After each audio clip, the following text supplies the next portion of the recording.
আমি শুভ্রজিৎ। তো আজকে আমি ইন্ডিয়ান সিনেমার একটা নাম করা ডিরেক্টরকে নিয়ে এখানে অ্যানালিসিস করব, তার রাইজ অ্যান্ড ফল আর কি যাচাই করার চেষ্টা করব। তো সেই বলিউড ডিরেক্টরকে কেবল আমিই না, আপনারা সবাই চেনেন।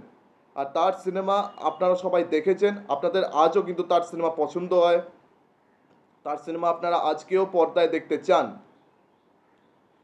তো তার বিশেষ করে তিনটে সিনেমা কিন্তু আমরা এখনও চেরিশ করি, এনজয় করি, আমাদের আজকেও ভাল লাগে। যদিও 2000-এ আর কি এই তিনটে সিনেমা বেরিয়েছে, আজকেও 20 বছর পর, 16 বছর পর মানে আমরা এই সিনেমাটাকে ততটাই উৎসাহ দিয়ে দেখি যতটা উৎসাহ দিয়ে আমরা তখনও দেখতাম। তো তার খুব যথেষ্ট ট্যালেন্ট রয়েছে, তার যথেষ্ট এলএম রয়েছে। তিনি ইউজুয়ালি কিন্তু খুব বড় স্কেলে সিনেমা বানিয়ে থাকেন, বড় স্কেল পিরিয়ড ড্রামা উনি করতে পছন্দ করেন। আর ডিরেক্টর হওয়ার আগে কিন্তু তিনি একজন নিজে অভিনেতাও ছিলেন। আর তাকে অভিনেতা হিসেবেও কিন্তু আপনারা চেনেন, অভিনেতা হিসেবে তাকে আপনারা সিআইডিতেও দেখেছিলেন। সিআইডিতে মানে তখনও আর কি অভিজিতের ক্যারেক্টার ঢোকেনি, অভিজিৎ মানে আদিত্য শ্রীবাস্তব তখনও ঢোকেনি, মানে অভিজিৎ তার পরে ঢুকেছিল। আর সে কিন্তু আমির খান, শাহরুখ খানের সাথেও সিনেমা করেছে। আপনারা তো নিশ্চয়ই জেনেই গেছেন কার কথা বলছি আমি এখানে। ইয়েস, আমি এখানে আশুতোষ গভরিকরের কথা বলছি। আশুতোষ গভরিকর, যার হাতে আমরা লাগান, স্বদেশ, যোধা আকবরের মতন ছবি পেয়েছি। তো চলুন আজকে তাকে নিয়ে কথা বলি। তো বলিউডে আর কি তিনি পা রেখেছিলেন হোলি বলে একটা সিনেমাতে ডেবিউ করে। তো সেই সিনেমাতে কিন্তু তার সতীর্থ হিসেবে আমির খান ছিল ওই সিনেমাতে। কেতন মেহতার সিনেমা ছিল হোলি, যেটা মেন স্ট্রিম কমার্শিয়াল সিনেমা একদমই ছিল না, মানে এটা সর্ট অফ একটা প্যারালাল সিনেমাই ছিল। তারপরে সে বহু সিরিয়াল সিনেমা করেছে। সার্কাস, শাহরুখ খানের সঙ্গে সার্কাস সিনেমাতে সে কাজ করেছে। তাছাড়া শাহরুখ খানের সাথে সে আর কি 2-3টে সিনেমাতে কাজ করেছে। চমৎকার তো আপনারা নিশ্চয়ই দেখেছেন শাহরুখ খানের সিনেমা, যেখানে নাসিরুদ্দিন শাহ ছিল, সেখানে একটা গুন্ডার চরিত্রে আশুতোষ গভরিকর ছিল। তাছাড়া কবি হা কবি না, ওই সিনেমাতেও শাহরুখ খানের বন্ধু হিসেবে আমরা আশুতোষ গভরিকরকে দেখতে পেয়েছিলাম। আর তাছাড়া সিআইডি শুরুর দিকে কিন্তু আশুতোষ গভরিকর ছিল, মানে ওর ক্যারেক্টারটা আর কি অফিসার ছিল সিআইডিতে একদম শুরুর দিকে। কিন্তু ওই সময় সে একটা সিনেমার উপর কাজ করছিল, একটা সিনেমা নিয়ে সে স্ক্রিপ্ট রাইটিং করছিল, সেটাকে নিয়ে সে অনেক বড় বড় প্ল্যানিং করছিল। ওই কারণে আর কি সে সিআইডি ছেড়ে দিয়েছিল। মানে সিআইডিতে তো তাকে বলা হয়েছিল যে তাকে একটা অন্য জায়গায় ট্রান্সফার করা হয়েছে। তখন আর কি সে আশুতোষ গভরিকর একটা শর্ত রেখেছিল যে যদি তার সিনেমাটা হিট হয়ে যায় তাহলে হয়তো সে ফিরবে না, কিন্তু যদি তার সিনেমাটা না চলে তাহলে সে সিআইডিতে আবার ফিরবে, এটাই সে আর কি শর্ত রেখেছিল। তো 96-97-এ যখন সে সিআইডি ছেড়ে দিয়েছিল, তখন সে লাগান এটা স্ক্রিপ্টের উপরে সে কাজ করছিল। সে ওই স্ক্রিপ্টটাকে নিয়ে খুব ব্যস্ত ছিল, সেটাকে নিয়েও খুব কাজ করছিল, সেটাকে নিয়ে তার একটা বড় প্ল্যানিং ছিল। তবে কিন্তু লাগান তার প্রথম ডিরেকশনাল ছিল না। 90s-এ সে অলরেডি 2টো সিনেমা ডিরেক্ট করে ফেলেছিল। তার প্রথম ডিরেকশনাল ছিল পেহলা নশা। পেহলা নশাতে ওর প্রথম হিরো ছিল দীপক তিজোরি। তবে ওই সিনেমাতে শাহরুখ খান আর আমির খান দুজনের কিন্তু স্পেশাল অ্যাপিয়ারেন্স ছিল। তো এটাই একমাত্র সিনেমা যেখানে শাহরুখ আর আমির একসঙ্গে এসছে। নাহলে বলিউডের পুরো ইতিহাস ঘেটে দেখে নিন, শাহরুখ আর আমিরকে কেউ একসঙ্গে কোনো সিনেমাতে কিন্তু স্পেশাল অ্যাপিয়ারেন্সেও আনতে পারেনি। তবে এটাই একমাত্র সিনেমা যেখানে শাহরুখ আর আমির একসঙ্গে এসেছিল, পেহলা নশা। তো সেই সিনেমাটা বক্স অফিসে একদমই চলেনি। দীপক তিচোরিকে লিড অ্যাক্টর হিসেবে কেউ দেখতে চায়নি। নালে কিন্তু 90s-এ ঠিক আছে, ওই সময় রোমান্টিক ছবির কিন্তু ধুমধাম ছিল বেশ বলিউডে। আর হ্যাঁ, বাইরে কিছু আওয়াজ হচ্ছে, বাইরে মানে আসলে কনস্ট্রাকশনের কাজ চলছে একটা বাড়িতে।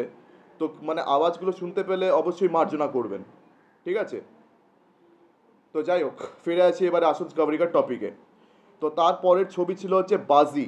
আর বাজিতে লিড রোলে ছিল আমির খান। তো বাজি সিনেমার গল্পটা এমন ছিল যে আমির খান একটা খুবই সৎ পুলিশ অফিসার, কিন্তু তাকে একটা মিথ্যে কেসে ফাঁসানো হয়েছিল। তো তাকে জেলে পড়া হয়েছে, জেলে তার সঙ্গে বিভিন্ন রকমের অত্যাচার হচ্ছে। সে কোনো মতে আর কি জেল ভেঙে পালায়।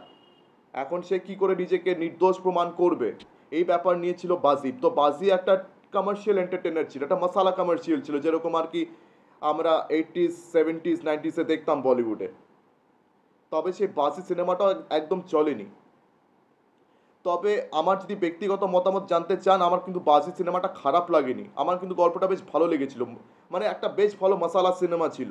হ্যাঁ, আমার যেটা মনে হয়েছে, আমির খানের জায়গায় মেবি যদি সানি দেওল, সুনীল শেট্টি, অক্ষয় কুমার এদের মতন যদি কোনো অ্যাক্টর থাকতো, তাহলে মেবি বাজিটা হিট হতো। নাহলে বাজি কেন যে হিট হলো না, কেন যে বাজি ফ্লপ হয়েছে, এটা আমার এখনো মানে মাথায় ঢুকলো না। মানে এই সিনেমাটার কিন্তু ফ্লপ হওয়ার বিশেষ কোনো কারণ কিন্তু আমি তো অ্যাটলিস্ট তখন দেখতে পাইনি। তো যাই হোক, তো এই দুটো সিনেমা তো অলরেডি ফ্লপ হয়ে গেছিলো। সে তারপরে লাগানের স্ক্রিপ্ট নিয়ে সে কাজ করছিল, ঠিক আছে। তো ওই সময় সে সিআইডিতে তখন অ্যাক্টিং করছে। তো এখন এই সিনেমার উপরে কাজ করার জন্য তাকে সিআইডি ছাড়তে হলো। তো সিআইডিটা ছাড়ার পর থেকে সে একদম নিজের ফুল টাইম ওই সিনেমার পিছনে আর কি লাগিয়ে দিল, তার স্ক্রিপ্টিং, তাছাড়া প্রডিউসার খোঁজা, ডিরেক্টর খোঁজা। আর এই যে সিনেমার উপরে সে কাজ করছিল, সেটা কিন্তু একটা গ্রাউন্ড ব্রেকিং সিনেমা হওয়ার তাগিদে ছিল। মানে গ্রাউন্ড ব্রেকিং সিনেমা মানে সেটা ওই মেন স্ট্রিম কমার্শিয়াল সিনেমার থেকে আলাদা ছিল, তবে একটা কমার্শিয়াল এন্টারটেনার ডেফিনেটলি। আর তাছাড়া বড় স্কেলে, একটা গ্র্যান্ড স্কেলে আর কি এই সিনেমাটাকে প্রেজেন্ট করা হচ্ছিল। মানে তার স্বপ্ন ছিল যে সে সিনেমাটাকে গ্র্যান্ড স্কেলে প্রেজেন্ট করবে, কিন্তু মেন স্ট্রিম কমার্শিয়াল ছবির থেকে এটা একেবারে আলাদা হবে। মানে এখানে হিরো রোম্যান্স করবে, নাচবে, সবই করবে, কিন্তু হিরো ওই টিপিক্যাল মেন স্ট্রিম হিরোদের মতন এখানে সোয়াগ স্টাইল নিয়ে ঘুরবে, বা টিপিক্যাল কমার্শিয়ালিস্টিক স্টাইলে সে অ্যাকশন করবে, মারামারি করবে, ভিলেনের সঙ্গে ঢিসুম টিসুম হবে। এই ব্যাপার স্যাপার কিন্তু এই সিনেমাতে একদম ছিল না। মানে ওই টিপিক্যাল মেন স্ট্রিম কমার্শিয়াল ব্যাপার স্যাপারকে এই সিনেমা থেকে একেবারে ছাঁটাই করে দিয়েছিল আশুতোষ গভরিকর। আর এই কারণে এই সিনেমাটা কিন্তু কেউ করতে চাইছিল না। মানে কোনো প্রডিউসার এই সিনেমাটাকে ফান্ড করতে রাজি ছিল না, বিকজ ওরকম একটা ওই ধুতি আর গেও জামা কাপড়, গেও পোশাক পরে একটা হিরো, সে না তো অ্যাকশন করছে, না তো কোনো ভিলেনের সঙ্গে তার মারামারি হচ্ছে, ফিস্ট ফাইট হচ্ছে, না এরকম কিছু হচ্ছে। এটা টিপিক্যাল একটা গ্রামের গল্প। আর তাও এই স্টোরিটা ডিপেন্ড করে আছে কিসের উপরে? ওই গ্রামের একটা ক্রিকেট ম্যাচের উপরে, যে কৃষকরা যদি ক্রিকেট ম্যাচটা জেতে, তাহলে ওদেরকে আর কি অতিরিক্ত লাগান বা ট্যাক্স ব্রিটিশ সরকারকে দিতে হবে না। আর যদি ম্যাচ হেরে যায় তাহলে তার দ্বিগুণ দিতে হবে। তো হ্যাঁ, এই সিনেমাটার নাম হচ্ছে লাগান, যেটা আর কি ভিক্টোরিয়ান এরার উপরে সেট। তখন আর কি ভারতে ব্রিটিশ রাজ চলছে জোর কদমে। ভারতীয় কৃষকদের উপরে তখন ব্রিটিশরা জোরদারভাবে অত্যাচার করছিল। তো সেখানে ক্রিকেট ম্যাচ নিয়ে আর কি সিনেমাটা হয়েছে। তো আমির খান অনেক কষ্টে আর কি এগ্রি করছেন। আমির খান কিন্তু প্রথম চয়েস ছিলেন না লাগানের জন্য, প্রথম চয়েস ছিল হচ্ছে শাহরুখ খান। শাহরুখ খানের সঙ্গে কিন্তু আশুতোষ গভরিকর তখন প্রচুর কাজ করে ফেলেছেন, ঠিক আছে। তো তার সঙ্গে সিনেমাও করেছেন, তার সঙ্গে সিরিয়ালও করেছেন। তো আশুতোষ গভরিকরের খুব আশা ছিল যে মেবি শাহরুখ খান তার সঙ্গে কাজ করবে, কেন তখন শাহরুখ খান একটা বিশাল বড় নাম ছিল। শাহরুখ খান তখন অলরেডি একটা বড় স্টার হিসেবে এস্টাবলিশ হয়ে গেছিলো। তো মানে তিনটে খানের মধ্যে শাহরুখ খানের তখন সবচেয়ে বেশি নাম ছিল, ঠিক আছে। সালমান খান বা আমির খানের থেকেও বড় নাম ছিল। কিন্তু শাহরুখ খান এই সিনেমাটা করতে রাজি হননি। ওনার মনে হয়েছিল যে এই সিনেমাটা চলবে না, বক্স অফিসে ফ্লপ হবে, বিকজ এটা একেবারে আলাদা টাইপ ছবি। তো বলিউড কেন, যে কোনো ফিল্ম ইন্ডাস্ট্রিতে চট জলদি একটা আলাদা টাইপ ছবি কিন্তু কেউ করতে সহজে রাজি হয় না, বিকজ ওটার পিছনে প্রচুর রিস্ক থাকে। বিজনেস নিয়ে বিশেষ করে প্রচুর রিস্ক থাকে। বিকজ দেখুন, বলিউডে কোনো বড় সিনেমা, ঠিক আছে, কোটি কোটি টাকা খরচা না করে কখনোই সেটা পূরণ হয় না। আর সেখানে বিজনেসের ব্যাপার স্যাপারটাও আছে। যদি এরকম সিনেমা প্রফিট না করে, তাহলে হয়তো ভবিষ্যতে প্রডিউসার এত বড় বাজেটের সিনেমা হয়তো সে করার সাহস পাবে না। পাশে সিনেমার ডিরেক্টর, সে হয়তো আর কোনো দিন সাপোর্ট পাবে না অত বড় সিনেমা করার, সে হয়তো কোনো দিন ফান্ডিংই পাবে না। তো অনেক রিস্ক ইনভলভ থাকে। তো লাগানকে নিয়েও এরকম রিস্ক ছিল যে এটা একদম আলাদা ধরনের সিনেমা হবে, টিপিক্যাল হিরোইক মার্কা ব্যাপার স্যাপার থাকবে না। আর তাছাড়া হ্যাঁ, মানে আমির খানের যে ক্যারেক্টার ভুবন, সে সে তো অবশ্যই সেন্ট্রাল ক্যারেক্টার, কিন্তু তার সঙ্গে বাকি ক্যারেক্টার্সগুলোরও ইকুয়াল ইম্পর্টেন্স থাকবে। এমন না যে লাগান শুধু আমির খানের কাঁধের উপর ভর করে চলেছে, এমনটা কিন্তু নয়। লাগান কিন্তু সব কটা ক্যারেক্টারের কাঁধে ভর করে চলেছে। লাগানের কিন্তু মেন প্রোটাগনিস্ট ছিল হচ্ছে এটা স্টোরি, এটার প্লট, এটা স্ক্রিন প্লে, আর এটার গ্রাউন্ড ব্রেকিং মানে জিনিসপত্র। সব দিক থেকে আর কি এটা গ্রাউন্ড ব্রেকিং ছিল, স্টোরির দিক থেকে, স্ক্রিন প্লের দিক থেকে। আর যেরকম ট্রিটমেন্ট ছিল সিনেমার, ট্রিটমেন্টের দিক থেকেও যথেষ্ট একটা গ্রাউন্ড ব্রেকিং টাইপ সিনেমা ছিল। মানে একে তো এত আর্টিস্টিক জিনিসপত্র, তারপরে কমার্শিয়ালিস্টিক এলিমেন্টস, এগুলোকে ভালোভাবে মিশ্রণ করে বড় স্কেলে প্রেজেন্ট করা তখনকার দিনে একটা বিশাল বড় একটা ব্যাপার ছিল। তো সেই কারণে লাগান কিন্তু একটা দারুণ সিনেমা প্রমাণিত হলো। সেটা বক্স অফিসেও হিট করেছে। আর আরেকটা কথা বলে দিই, লাগান যখন রিলিজ হয়েছিল তার উল্টো দিকে কিন্তু সানি দেওলের গদর এক প্রেম কথা এটাও রিলিজ হয়েছিল। তো গদর এক প্রেম কথা তো ঐতিহাসিক মানে কালেকশন করেইছিল বক্স অফিসে, কিন্তু তার সঙ্গে লাগান এটাও কিন্তু খুব ভালো কালেকশন করেছিল। মানে যা এটার বাজেট ছিল বা যেরকম এটার আর কি টপিক ছিল, যে যে ধরনের সিনেমা ছিল, সে মানে সেই ধরনের সিনেমা হওয়ার নাতে এটা কিন্তু যথেষ্ট প্রফিট করেছিল বক্স অফিসে, যথেষ্ট প্রফিট করেছে। মানে এটা একটা হিট ছিল বক্স অফিসে, সারপ্রাইজ হিট ছিল। আর তাছাড়া আমির খানের কিন্তু এটা প্রথম প্রোডাকশন ভেঞ্চার ছিল, মানে এই সিনেমা দিয়ে আমির খান প্রডিউসার হয়েছিলেন। তো যথেষ্ট লাভ হয়েছে। তাছাড়া এই সিনেমাটা প্রচুর আর কি ফিল্মফেয়ার অ্যাওয়ার্ডস পেয়েছে, ন্যাশনাল অ্যাওয়ার্ডসও পেয়েছে। তাছাড়া এটা অস্কারে কিন্তু নমিনেট হয়েছিল। আর এটা তৃতীয় সিনেমা হয়ে গেছিল আফটার মাদার ইন্ডিয়া অ্যান্ড সালাম বম্বে। তো লাগানের পরে আশুতোষ গভরিকর নিজের একটা ইমেজ, একটা brand as a film maker তিনি তৈরি করে ফেলেছিলেন। তো অ্যাজ এ ডিরেক্টর আশুতোষ গভরিকর এক কথায় ছেয়ে গেছিলেন। তো তারপর থেকে আশুতোষ গভরিকর অভিনয় করা বন্ধ করে দিয়ে উনি নিজের ফুল টাইম ডিরেক্টর হিসেবে আর কি লাগাচ্ছিলেন। তবে আশুতোষ গভরিকর খুব সহজে সিনেমা আনা ডিরেক্টর ছিলেন না, উনি অনেক বেশি খুঁতখুঁতে টাইপ ডিরেক্টর, মানে প্রচণ্ড খুঁতখুঁতে ডিরেক্টর। মানে জিনিসপত্র পারফেক্ট না হলে সে কিন্তু আর কি সিনেমা রিলিজ করতে চায় না, মানে এই ধরনের মানুষ। আর তার উপরে তিনি যথেষ্ট রিজার্ভড একজন ব্যক্তি, এমন না যে ক্যামেরার সামনে তিনি নিজেকে সারাক্ষণ পাবলিসাইজ করছেন বা প্রমোট করছেন। আর তার production company AGPPL, Ashutosh Gowariker productions private limited, মানে সেই প্রোডাকশন কোম্পানিটাও যে খুব বিশাল অ্যাক্টিভ তাও না। মানে বেশিরভাগ টাইম এই প্রোডাকশন কোম্পানি থেকে এমন সিনেমাই এসছে যেগুলো আশুতোষ গভরিকর নিজে ডিরেক্ট করেছেন। আদারওয়াইজ তুলসীদাস জুনিয়র বলে একটা সিনেমা ছিল এই প্রোডাকশন কোম্পানির থেকে, যেটা আর কি আশুতোষ গভরিকরের আর কি ডিরেকশন বা ছিল না। তো এটা গেল না ও নেচারের কথা। তো যেহেতু লাগান এত বড় হিট হয়েছে, ফেনামিনান হয়েছে, তার ঠিক 3 বছর পর আরেকটা এরকম দারুণ সিনেমা তিনি আর কি আমাদের সামনে প্রেজেন্ট করলেন। আর এইবারে শাহরুখ খান তার সঙ্গে কাজ করতে রাজি হয়েছে। যেহেতু দেখছি যে লাগান এত বড় হিট হয়ে গেছে, সাকসেস হয়ে গেছে, তারপর আর কি শাহরুখ খান রাজি হলেন। তো সেই সিনেমাটার নাম হচ্ছে স্বদেশ। তো আজকেও বলিউডে, শুধু বলিউডেই না, গোটা ইন্ডিয়ান হিস্ট্রিতে best patriotic films of all টাইমের যদি একটা লিস্ট তৈরি হয়, সেখানে স্বদেশের নামটা অবশ্যই থাকবে। মানে স্বদেশের এই নামটা বাদ দিলে প্যাট্রিয়টিক ফিল্মসের মানে ওই লিস্টটা কখনই কমপ্লিট হবে না। মানে ভারতীয় সিনেমার সবচেয়ে সেরা আর কি দেশভক্তি সিনেমার মধ্যে, দেশভক্তি সিনেমার লিস্টের মধ্যে যদি স্বদেশের নাম না থাকে, তাহলে সেই লিস্টটা কখনোই সম্পূর্ণ হবে না। মানে এটা একটা দারুণ সিনেমা হয়েছে।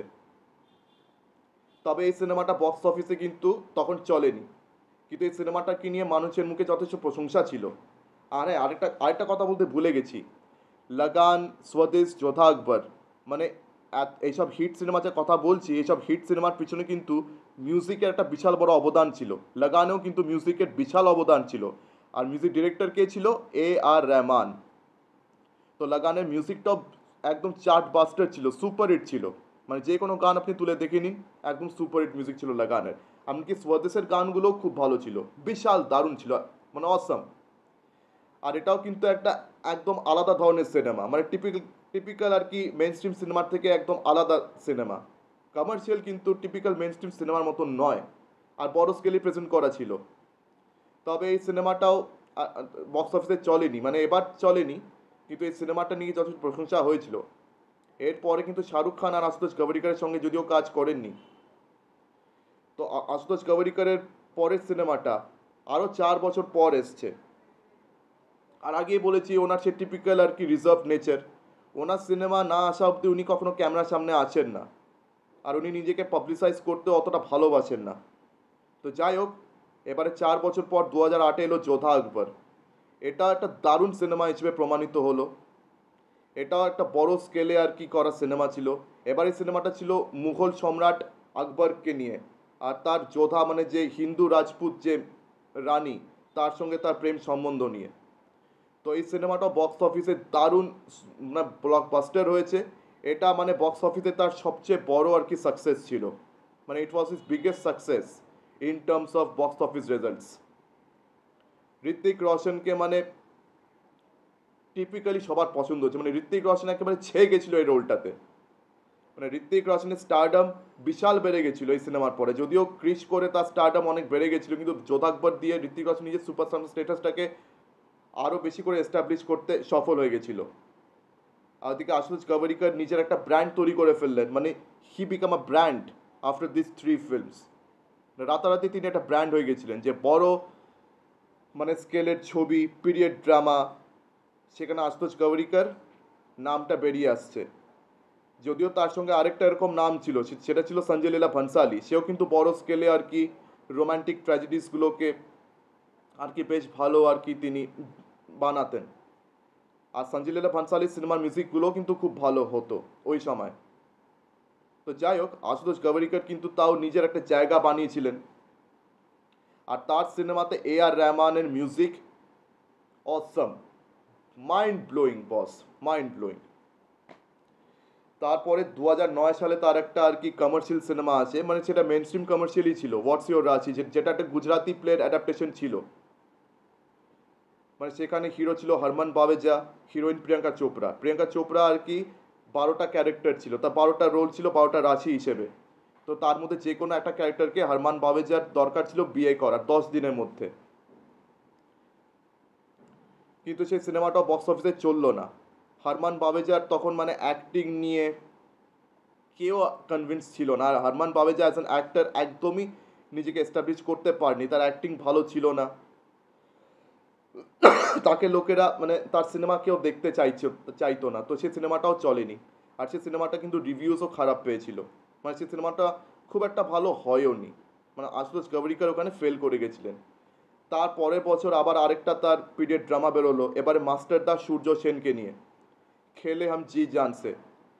এটার কোয়ালিটি, এটার মান ওনার এই স্বদেশ, লাগান বা যোধা আকবরের থেকে একটু নিচে ছিল। এটার মান তাদের মতন এত ওপরে ছিল না, তবে তাও একটা মানে ভালো ছবি ছিল, মানে তার একটা মোটামুটি ভালো ছবি কিন্তু ছিল, মানে মন্দ ছিল না, it was not a bad film. Abhishek Bachchan আর কি এখানে সূর্য সেনের রোলটা করেছে, তো অভিষেক বচ্চন অভিনয় ভালো করেছে, দীপিকা পাড়ুকোনেরও কাজ খুব ভালো ছিল, আর যারা যারা ছিল সাপোর্টিং রোলসে সবার কাজ ভালো ছিল। আর মিউজিকও মোটামুটি ভালো ছিল, মিউজিক কিন্তু এখানে মন্দ ছিল না। তো এটারও মিউজিক কিন্তু দিয়েছিলেন আর রহমান, মানে যতদূর আমার মনে হয় আর রহমানই এটা মিউজিক দিয়েছিলেন, তো এটার মিউজিক খারাপ ছিল না। তবে এই সিনেমাটা বক্স অফিসে একেবারে ওয়ার্ক করেনি। আর অভিষেক বচ্চনের ভাগ্য কিন্তু খুব খারাপ ছিল, মানে অভিষেক বচ্চনও কিন্তু নিজেকে সোলো হিরো হিসেবে কখনো এস্টাবলিশ করতে পারেননি, তো ওনার ভাগ্য খারাপই ছিল। আর এই সিনেমাটা মন্দ ছিল না, বাট একেবারে ওই লাগান, স্বদেশ বা যোধা আকবরের মতন মাস্টার পিসও ছিল না। তো যাই হোক, এই সিনেমাটা ফ্লপ করে যায়। তো তারপরে আশুতোষ গভরিকর 6 বছর, 6 ইয়ার্স টাইম নিয়ে, 6 বছর টাইম নিয়ে তিনি একটা ছবি আনলেন। এটাও কিন্তু একটা খুব বড় স্কেলে আর কি আনা ছবি। আর এটা কিন্তু মানে ওনার প্রোডাকশন কোম্পানির সবচেয়ে কস্টলিয়েস্ট বা বড় বাজেটের, সবচেয়ে বড় বাজেটের সিনেমা ছিল। 150 কোটির উপরে কিন্তু এই ছবির বাজেট ছিল 2016-তে। 150 কোটির উপর বাজেট মানে তখন বিশাল বিশাল। মানে আজকের দিনে যদি আপনি এটাকে ইনফ্লেশন হিসেবে দেখেন, মানে ইনফ্লেশন যদি আপনি দেখেন, ইনফ্লেশন অ্যামাউন্টকে যদি আপনি মানে অ্যাড করে দেখেন, তো সেটার দাম আজকের দিনে 250 থেকে 300 কোটি তো আরামসে দাঁড়াবে। মানে 2016-তে ছবিটা বেরিয়েছে, মানে 8 বছর আগে, তো এটা 250 থেকে 300 কোটি এখনই হয়ে যায়। মানে তখন এত বড় বাজেটের ছবি ছিল, 150 কোটির উপরে তার বাজেট ছিল। আর সেই ছবিটার নাম মোহেনজোদারো। আর মোহেনজোদারো ছিল আশুতোষ গভরিকরের সব থেকে বড় নেমেসিস। ওর ক্যারিয়ারের সবচেয়ে বড় নেমেসিস হয়ে দাঁড়ালো মোহেনজোদারো। এটা মানে ডিজাস্টার ছিল, it was an ultra disaster in the box office.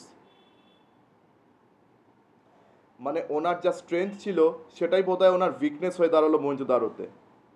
এত টাইম নিয়ে তার ছবি করা, ঠিক আছে, আর মাঝখানে ঠিক আছে ক্যামেরার সামনে না আসা বা নিজেকে পাবলিসাইজ না করা, বলিউডের যে মেন কালচার, মেন সোসাইটি, সেটার থেকে নিজেকে দূরে রাখা, রিজার্ভ থাকা, তো এগুলো চিরকাল তার মধ্যে ছিল। কিন্তু তার ছবিগুলো মাস্টারপিস হচ্ছিল। কিন্তু মঞ্জুদারও আমরা ভেবেছিলাম মাস্টারপিস হবে, কিন্তু বিশ্বাস করুন এই ছবিটা ডিজাস্টার বেরিয়েছে। আর আপনারা নিশ্চয়ই মঞ্জুদারও দেখেছেন। মঞ্জুদারোতে আবার ঋত্বিক রোশন লিড রোলে ছিল।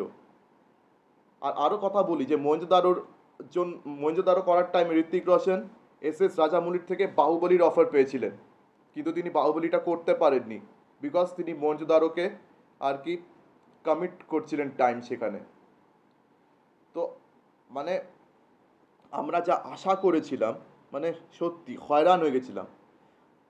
মঞ্জুদারো মিউজিক ডিরেক্টর A.R. রহমান, না এটার মিউজিক ভালো হয়েছে, না স্টোরি ভালো হয়েছে। মানে এই সিনেমাটা দেখতে গিয়ে না লিটারালি ঘুমিয়ে পড়ছিলাম।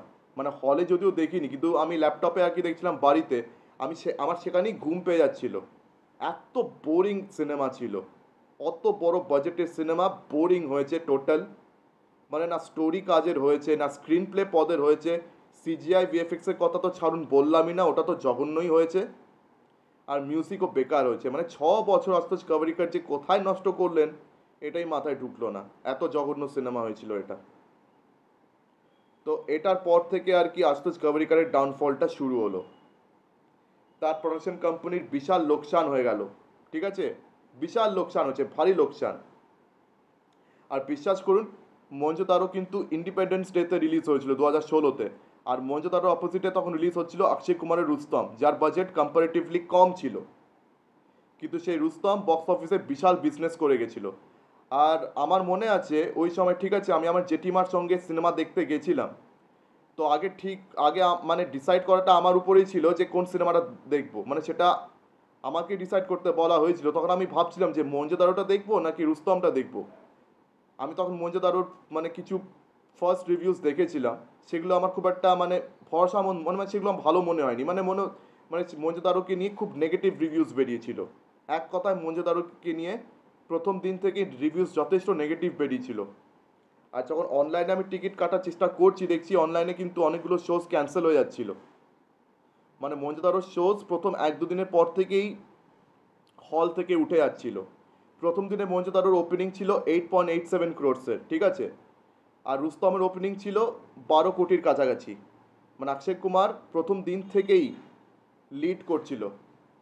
আর ঋত্বিক রোশনের সিনেমা, অত বড় বাজেটের সিনেমা, তাছাড়া আশুতোষ কাভারিকারের মতন একজন বড় ব্র্যান্ডের ডিরেক্টর, মানে এগুলো হওয়া সত্ত্বেও মঞ্জুদারো ওপেনিংয়েও রুস্তমকে হারাতে পারেনি। আর তারপরে মঞ্জুদারো কোনো মতে 50 কোটি কালেক্ট করে ওখানেই শেষ হয়ে গেল, খতম, আল্ট্রা ডিজাস্টার। আর ওদিকে রুস্তম ব্লকবাস্টার।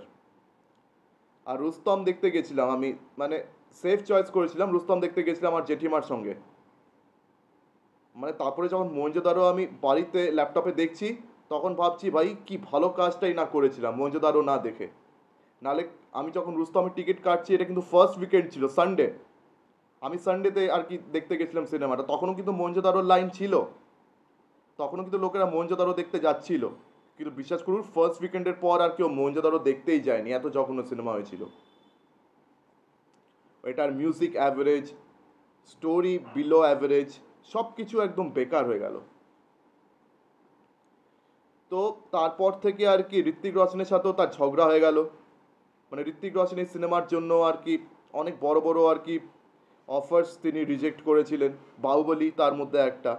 তো তারপরে ঋত্বিক রোশন আর কোনোদিন আশুতোষ কাভারিকারের সঙ্গে কাজ করতে চাননি। আর আগেই বলেছিলাম স্বদেশ ছবিটা ফ্লপ হওয়ার পর শাহরুখ খান আর কোনোদিনও আশুতোষ কাভারিকারের সঙ্গে কাজ করেননি। তো ব্যাস, বড় বড় সুপারস্টার্স বেরিয়ে গেছে, আর কোনো প্রোডাকশন কোম্পানিও আশুতোষ কাভারিকারের সঙ্গে কোলাবোরেট করতে চাইছিল না। তো অনেক কষ্ট করে, এত মানে দেনের দায় পড়েও সে সাহস করে আরেকটা পিরিয়ড ড্রামা সে করলো, পানিপথ। মানে থার্ড ব্যাটল অফ পানিপথকে নিয়ে আর কি সে সিনেমাটা ছিল। আর সে সিনেমায় মুখ্য চরিত্রে আর কি যে ক্যারেক্টারটা ছিল, সে ক্যারেক্টারটার নাম সদাশিব রাও ভাউ। আর সদাশিব রাও ভাউ যে আর কি পেশওয়া, মারাঠি পেশওয়া, তার রোলে আমরা দেখতে পেয়েছিলাম অর্জুন কাপুরকে। তো পানিপথ সিনেমা হিসেবে কিন্তু মঞ্জুদারোর থেকে অনেক গুণ ভালো ছিল, তবে এটার কোয়ালিটি ডেফিনেটলি স্বদেশ, লাগান বা যোধা আকবরের মতন হয়নি। কোয়ালিটি তার থেকে কিন্তু যথেষ্ট খাটোই ছিল। তবে হ্যাঁ, মহেঞ্জোদারোর থেকে অনেক ভালো ছিল, নো ডাউট।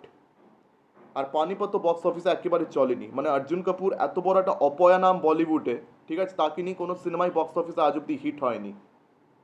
আর পানিপত তার মধ্যে একটা। পানিপতে তার কাজ মোটামুটি ছিল, মানে খুব যে একেবারে দারুণ ছিল, একেবারে ফ্যান্টাস্টিক তার অ্যাক্টিং ছিল, তা কিন্তু মোটেই জোর দিয়ে বলা যায় না।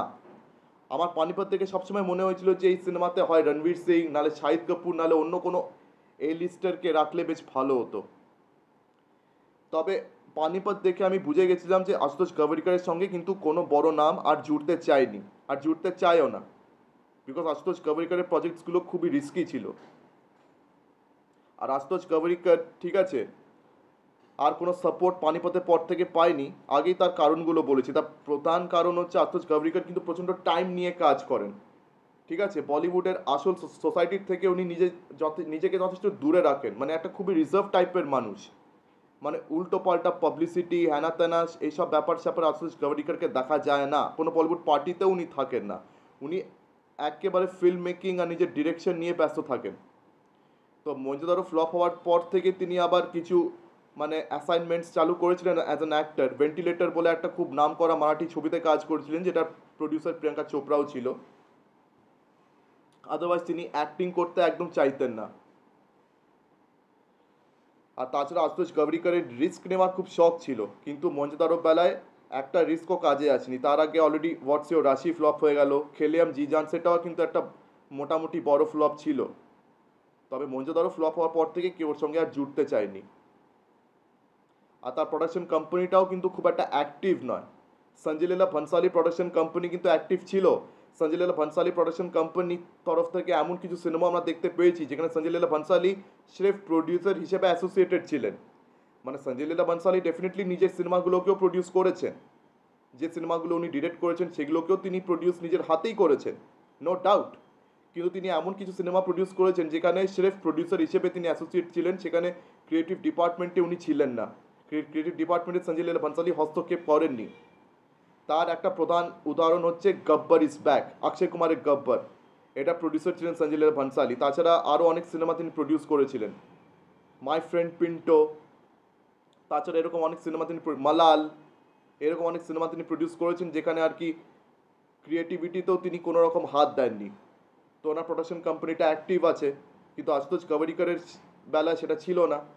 সে নিজের কাজ ছাড়া আর কোনো কাজই সে প্রডিউস করতো না। আর তাছাড়া তিনি রিস্ক প্রচণ্ড নিতেন। আর তিনিও ডেফিনেটলি সঞ্জয় লীলা ভনসালী বা যে কোনো বড় ডিরেক্টরের মতন, ঠিক আছে, মানে নিজের চয়েসে কাজ করার মতন ডিরেক্টর ছিল। মানে he was a very uncompromising sort of director. মানে নিজের টার্মস অ্যান্ড কন্ডিশনসে তিনি চিরকাল কাজ করেছেন। সেটা ডেফিনেটলি তার উইক পয়েন্ট না, সেটা তার ভালো পয়েন্ট। কিন্তু হ্যাঁ, তার কোয়ালিটি কিন্তু এই স্বদেশ বা লাগান বা আপনি যোধা আকবর, এই তিনটের পর থেকে তার কোয়ালিটি একেবারেই নেমে গেছিল নিচে। মানে কোথাও না কোথাও আশুতোষ গভরিকর মেবি আউটডেটেড হয়ে গেছিলেন, মানে he became sort of outdated. তারপর থেকে তার মানে খেলিয়াম জি জানসেই বলুন, মহেঞ্জোদারো তো ছেড়ে দিলাম, পানিপতি বলুন, এগুলোর কিন্তু কোয়ালিটি সেই লেভেলে কখনো হয়নি। পানিপতের কিন্তু স্টোরি টেলিং খুব ভালো ছিল, পানিপতের স্টোরিতে কিন্তু কোনো গড়বড় ছিল না, স্ক্রিন প্লেও মোটামুটি ভালো ছিল। তবে পানিপত মানে না চলার দুটো মেন প্রধান কারণ, একটা হচ্ছে লিড হিরো অর্জুন কাপুর, আর আরেকটা হচ্ছে এটার মিউজিক আবার অ্যাভারেজ ছিল। মানে এবারে মিউজিক ডিরেক্টর আর রহমান ছিলেন না, ছিলেন অজয় অতুল। তো এদের মিউজিক কিন্তু খুব একটা মানানসই হয়নি। মানে ওই কারণে পানিপতও চললো না। নাহলে পানিপত কিন্তু এমনি সিনেমা হিসেবে কিন্তু দেখতে খুব খারাপ লাগে না, তবে এটার কোয়ালিটি ডেফিনেটলি বাকি তিনটে ছবির মতন হয়নি। কোনো বড় নাম আর তারপর আশুতোষ গভরিকরের সঙ্গে আর কোনো দিনও জোড়েনি বা জুড়তে চায়নি। কিন্তু এবারে আগের বছর সেপ্টেম্বর, মানে এই মাসেরই আর কি, আগের বছর 2023-এ একটা অ্যানাউন্সমেন্ট এসেছিল যে আদি শঙ্করাচার্যকে নিয়ে আশুতোষ গভরিকর এবারে কাজ করতে চান। আর সেই অ্যানাউন্সমেন্টটা এসছে শিবরাজ সিং চৌহান, তখন আর কি মধ্যপ্রদেশের সিএম, তিনি একটা 108 ফুট আর কি আদি শঙ্করাচার্যের একটা মূর্তি তিনি নির্মাণ করিয়েছিলেন। ঠিক আছে, 108 ফুট মূর্তি নির্মাণ করেছিলেন, যার আর কি বাজেট ছিল, মানে সেই মূর্তিটার পিছনেই 2141 কোটি খরচা হয়েছিল, 2141 crores আর কি স্পেন্ড করা হয়েছিল ওই 108 ফুট মূর্তির পিছনে। তার দুদিন পরে আর কি এই অ্যানাউন্সমেন্টটা এসেছিল আর কি মেকার্সদের তরফ থেকে, মানে যারা যারা আর কি সিনেমার সঙ্গে যুক্ত হয়েছেন, আদি শঙ্করাচার্যর আর কি প্রডিউসার হিসেবে যারা যারা যুক্ত হয়েছেন, তারাও শঙ্করাচার্যের বিশাল বড় ভক্ত, তারাও মানে ওই সাধু সন্ন্যাসী মানে মানুষ, তাদের নাম এখন এক্স্যাক্টলি মনে পড়ছে না। তো তাদের সঙ্গে আর কি এবার আশুতোষ গভরিকার হাত মিলিয়েছেন। তো এবার আদি শঙ্করাচার্যকে নিয়ে তার পরবর্তী ছবি হবে। তো আবার এটা কিন্তু সেই পিরিয়ড ড্রামা, মানে যেটা আশুতোষ গভরিকারের আর কি মেন স্পেশালিটি, পিরিয়ড ড্রামা, বড় স্কেল। তো মানে এই ছবিতে এবার কাস্ট কে হবে বা ডিরেক্টর কে হবে এসব নিয়ে কিন্তু কোনো আপডেট আর এর পরে আসেনি, এটা আগের বছরের আপডেট। আবার মাঝখানে একটা রুমার উঠেছিল যে আশুতোষ গভরিকার হয়তো ফারহান আখতারের সঙ্গেও কোনো একটা অ্যাকশন থ্রিলার ছবিতে আর কি কাজ করতে পারেন, মানে ফারহান আখতার হয়তো সেখানে লিড অ্যাক্টর হিসেবে কাজ করতে পারেন। এখন দেখা যাক এই রুমারটা সত্যি হয় কি না। যদিও মনে হচ্ছে এই রুমারটা সত্যি হবে না, আগে দেখা যাক যে আদি শঙ্করাচার্যকে নিয়ে এই কাজটা ওর আদৌ আছে কি না, বা এলে কবে আছে। তো যাই হোক, মানে আমার যথেষ্ট খারাপ লাগে যে এরকম একটা ভালো ডিরেক্টর যে পিরিয়ড ড্রামা এত ভালো বানাতেন, তার আজকে এই দশা হয়েছে। মানে মহেঞ্জোদারো ফ্লপ হওয়ার পর থেকে তার এই দশা দেখে সত্যিই খারাপ লাগে। মানে তার যা পোটেনশিয়াল রয়েছে সে অনুযায়ী কিন্তু তার পরবর্তী ছবিগুলো দাঁড়ায়নি। মানে এরকম সময় কিন্তু মানে ইন্ডিয়ান ফিল্ম ইন্ডাস্ট্রিতে অনেক ডিরেক্টরের সঙ্গেই আমরা দেখতে পেয়েছি, যেমন রামগোপাল ভার্মার সাথেও আমরা এটা হতে দেখতে পেয়েছি। রিসেন্টলি রাজকুমার হিরানিরও এবারে সময়টা খারাপ যাচ্ছে, রোহিত শেট্টিরও এবারে সময় খারাপ যাচ্ছে। তো এরকম আরও অনেক ভালো ভালো ডিরেক্টরস, তাদের সঙ্গেও সময়, সাউথ ইন্ডিয়াতে এরকম অনেক ভালো ভালো আর কি ডিরেক্টরস রয়েছে, তাদেরও সময় এভাবে খারাপ যাচ্ছে। তো এখন একটাই জিনিস এখন একটাই রিকোয়েস্ট করতে পারি, মানে আমার রিকোয়েস্টের যদিও কোনো দাম নেই, তাও তাও চাইবো যে একবার বলিউড যেন আশুতোষ গভরিকারকে একটা যেন শেষ সুযোগ দেয়। মানে বলিউডের কোনো এ লিস্টার, ঠিক আছে, আশুতোষ গভরিকারকে যেন একটা শেষ সুযোগ দেয় একটা ভালো ছবি বানানোর। মেবি হয়তো ওই ছবি দিয়ে তার কামব্যাক হতে পারে, নইলে তো তার কামব্যাক সম্ভব না। কোনো, আগেই বলেছি আশুতোষ গভরিকার যথেষ্ট রিজার্ভ নেচারের মানুষ, তো কোনো প্রোডাকশন কোম্পানির হয়ে চাপলুসি করা এসব ব্যাপার সেপার তার মধ্যে নেই। তো কোনো প্রোডাকশন কোম্পানির সঙ্গে তার ওঠা বসা নেই, কোনো মানে অভিনেতা অভিনেত্রীর সঙ্গে তার যে খুব বন্ধুত্ব, গায়ে লাগা বন্ধুত্ব, সেটাও নেই। আমি শুধু অ্যাপিল করতে পারি যে মানে বলিউডের কোনো এ লিস্টের যেন তাকে একটা কাজ করার সুযোগ দেয়, তাকে যেন একটা লাস্ট চান্স দেয়। আর আমরা সবাই জানি যে শুধু বলিউড না, যে কোনো ফিল্ম ইন্ডাস্ট্রিতেই এই নিয়মটা রয়েছে যে একটা ডিরেক্টর যদি কনস্ট্যান্টলি ফেল করে তাকে কিন্তু কেউ আর চান্স দেয় না। যেমন আমাদের সাউথে আর মুরুগাডস, এ কিন্তু সাউথে কিন্তু আর কাজ করার সুযোগ পায় না। সলমান খান তাকে বলিউডে ডেকে এনে একটা সুযোগ দিয়েছে, সিকান্দার। দেখা যাক সেই সিকান্দার যদি না চলে তাহলে কিন্তু এরপর থেকে আর মুরুগাডসও চান্স পাবে না, আপনাকে বলে রাখলাম, একদম বলে রাখলাম। আর সাউথে না হয়, আর তাছাড়া সাউথে আরও অনেক ডিরেক্টরস হয়েছে যারা কিন্তু আর চান্স পায় না। রামগোপাল ভার্মার সঙ্গে এখন কি কেউ কাজ করতে চায়? কেউ কাজ করে না। রামগোপাল ভার্মাও আর ভালো ছবি করার সুযোগ পায় না, উল্টো পাল্টা সে আর কি মানে পর্নোগ্রাফিক টাইপ ছবি করে যাচ্ছেন উনি। মানে সেটা ব্যাপারে আর এখানে নাই বললাম তো ভালো হয়। যাই হোক, উনি একটা ভালো ডিরেক্টর, তাকে নিয়ে বেশি মানে কথা না বলাই ভালো এখন এই মোমেন্টে। তো এরকম সময় কিন্তু অনেক ডিরেক্টরসের কিন্তু আমরা দেখতে পেয়েছি যে একবার তাদের সময় খারাপ গেলে তাদের সঙ্গে আর কোনো বড় নাম বিশেষ করে জুড়তে চায় না। তো আশুতোষ গভরিকারের সময়টাও সেরকমই যাচ্ছে, এখন দেখা যাক তার কামব্যাক হয় কি না। তো আমার ভিডিওটা এখানেই শেষ করছি। তো আপনাদের কি মতামত এই ডিরেক্টরকে নিয়ে, বা আমি কোন পয়েন্ট মিস আউট করেছি? যদি কোনো পয়েন্ট মিস করে থাকি তো আপনারা অবশ্যই কমেন্ট সেকশন আমাকে জানান। আর এই অ্যানালিসিস নিয়ে আপনাদের কি মতামত, আপনাদের মানে যা মনে হয়, মানে আপনাদের অনেস্ট রিয়াকশনস আপনারা অবশ্যই কমেন্ট সেকশন আমাকে জানাবেন। তো মানে আজকে দিনের মতন টাটা, চোখ এখন পরবর্তী ভিডিওতে। ধন্যবাদ।